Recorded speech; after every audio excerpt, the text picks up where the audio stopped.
Good morning students. Today I will teach combination reaction.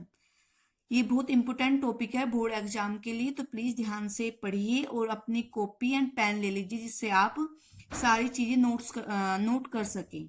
Combination reaction का मतलब क्या होता है? कॉम्बिनेशन रिएक्शन मीन्स जब, जैसे कि फॉर एग्जाम्पल, जैसे I am taking A, B and C. I am taking here 3 reactant और ये मुझको मिलकर एक प्रोडक्ट दे रहा है, ए बी सी दे रहा है। तो मुझे 3 रिएक्टेंट से क्या मिला? एक प्रोडक्ट मिला। तो यानी 3 चीजें कंबाइन होकर मुझको एक सब्सटेंस मिल रहा है। तो इस तरह की रिएक्शन होगी कॉम्बिनेशन रिएक्शन, यानी वो रिएक्शन जिसमें 2 और मोर देन 2 सब्सटेंस आपस में रिएक्ट कर सके, कंबाइन कर सके और एक सिंगल सब्सटेंस दे सके। इस तरह की रिएक्शन को कॉम्बिनेशन रिएक्शन कहते हैं। इसके बहुत सारे एग्जाम्पल्स हैं जो बहुत इंपॉर्टेंट हैं। देखिए फॉर एग्जाम्पल, जब magnesium and the symbol of magnesium is Mg react with oxygen O2, then it give magnesium oxide, this is MgO। अब बहुत सारे बच्चे गलती क्या करते हैं इन द बोर्ड एग्जाम, वो इस तरीके से MgO2 लिख देते हैं, जो रोंग है। क्यों रोंग है? क्योंकि हम यहाँ पे जो फॉर्मूले बनाएंगे वैलेंसी को देख के बनाएंगे। Mg की वैलेंसी मैग्नीशियम की कितनी होती है? 2। ऑक्सीजन की कितनी होती है? 2। देन क्रॉस मल्टीप्लाई, तो ये हो जाएगा Mg2O2, 2 से 2 कैंसिल, MgO मैग्नीशियम ऑक्साइड। अब इसको बैलेंस करो। मैग्नीशियम के यहाँ पर O के 2 मॉलिक्यूल्स हैं, तो यहाँ पर हम O के 2 लगाएंगे और यहाँ पे Mg2 तो Mg2। तो इट्स मीन मैग्नीशियम ने ऑक्सीजन के साथ रिएक्शन की और मैग्नीशियम ऑक्साइड दिया। 2 रिएक्टेंट आपस में कंबाइन हुए और एक क्या दे रहा है? सिंगल प्रोडक्ट दे रहा है। इस तरह की रिएक्शन क्या होगी? Combination reaction. अब आगे एग्जाम्पल जो बहुत इंपॉर्टेंट है, जैसे कि फॉर एग्जाम्पल हम अगर CaO लेते हैं, किस चीज का फॉर्मूला है? CaO इज लाइम, और हम क्विक लाइम बोल सकते हैं। आपने देखा होगा चूना जो होता है, चूने में जब एक बाल्टी में आपने चूना लिया और उसमें जब हम पानी को, वाटर को मिक्स करते हैं तो उसमें से एकदम से वो गर्म हो जाता है, हीट निकलती है। इस तरह के रिएक्शन को हम कहते हैं एक्सोथर्मिक रिएक्शन। तो ये एक्सोथर्मिक रिएक्शन का भी एग्जाम्पल है। Calcium oxide when react with water H2O, ठीक है। तो ये रिएक्ट करने के बाद ये क्या बनाता है? कैल्शियम हाइड्रोक्साइड, CaOH की होल ट्वाइस। कैसे पता चला? Ca valency 2, hydroxide valency 1, calcium hydroxide CaOH की होल ट्वाइस।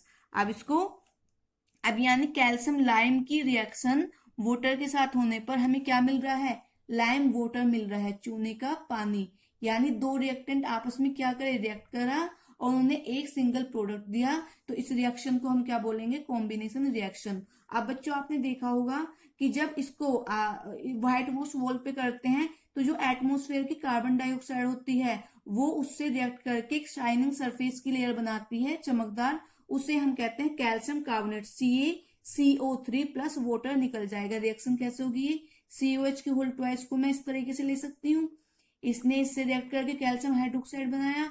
अब COH की होल ट्वाइस जो हमारा लाइम वाटर बना है वो एटमोस्फेयर की कार्बन डाइऑक्साइड से रिएक्शन करेगा और CaO और CO2 आपस में कंबाइन करके CaCO3 बना लेता है, शाइनिंग सरफेस जो बनती है, ठीक है। एंड प्लस H2O, ये H2O अलग हो जाएगा, रिमूव, ठीक है। तो इस तरीके से इन रिएक्शंस को हम क्या बोलते हैं? कॉम्बिनेशन रिएक्शन बोलते हैं। बोर्ड एग्जाम में कंप्लीट द फॉलोइंग रिएक्शन करके इस तरीके से क्वेश्चंस आ सकता है। नाउ आगे, that is very important example, when nitrogen react with hydrogen. ये अमोनिया का प्रिपरेशन मेथड भी होता है, ठीक है। इसे हेबर प्रोसेस बोलते हैं। जब नाइट्रोजन हाइड्रोजन के साथ रिएक्शन करता है, अब नाइट्रोजन को अगर आप इस तरीके से लिखोगे और हाइड्रोजन को ऐसे लिखोगे तो आपका क्या हो जाएगा? गलत हो जाएगा। एलिमेंट फॉर्म में ये रिएक्ट नहीं करेगा। Nitrogen gas when react with hydrogen gas it give ammonia, यानी NH3। अब NH3 हमें कैसे पता चला? N की वैलेंसी कितनी होती है? 3, H की कितनी होती है? 1, क्रॉस मल्टीप्लाई NH3। अब आप ऐसे नहीं लिखोगे N2H2, वो गलत हो जाएगा, ठीक है। तो NH3, अब हम इसको बैलेंस करेंगे। यहाँ N2 है तो यहाँ पर 2 लगा दीजिए। यहाँ H कितने हो गए? 3, 2, 6। यहाँ पे H कितने हो गए? 3, 2, 6। यानी अब ये बैलेंस हो गए, यानी नाइट्रोजन ने हाइड्रोजन से रिएक्शन की और हमें क्या मिला? अमोनिया मिला। और यहाँ पे एक और चीज यूज करते हैं, आयरन। आयरन यहाँ पर एज ए कैटलिस्ट यूज करते हैं। कैटलिस्ट का वर्क क्या होता है? कैटलिस्ट का वर्क होता है रिएक्शन के रेट को या तो बढ़ाना या डिक्रीज करना, ठीक है। और वो कोई प्रोडक्ट फॉर्मेशन में प्रोडक्ट नहीं बनाता, वो केवल रिएक्शन के रेट को इंक्रीज या डिक्रीज करता है, तो उसे हम क्या कहते हैं? कैटलिस्ट बोलते हैं। तो ये टर्म भी समझनी बहुत इंपॉर्टेंट है, ठीक है। अब तो ये सारे के सारे जो एग्जाम्पल्स हैं, जो एग्जाम्पल्स हैं ये हैं कॉम्बिनेशन रिएक्शंस के। अब आप बचे हुए जो एग्जाम्पल्स है फ्रॉम द बुक ट्राई कीजिए, और अगर कोई प्रॉब्लम आपको आती है तो मेरे कमेंट बॉक्स में प्लीज मुझसे पूछिए, क्वेरी कोई हो तो पूछिए। एंड प्लीज आगे अगर आपको मेरी वीडियो पसंद आई हो तो इसको लाइक कीजिए, शेयर कीजिए, ताकि आप और आपके साथ आपके फ्रेंड्स भी इसका फायदा उठा सके। Thank you.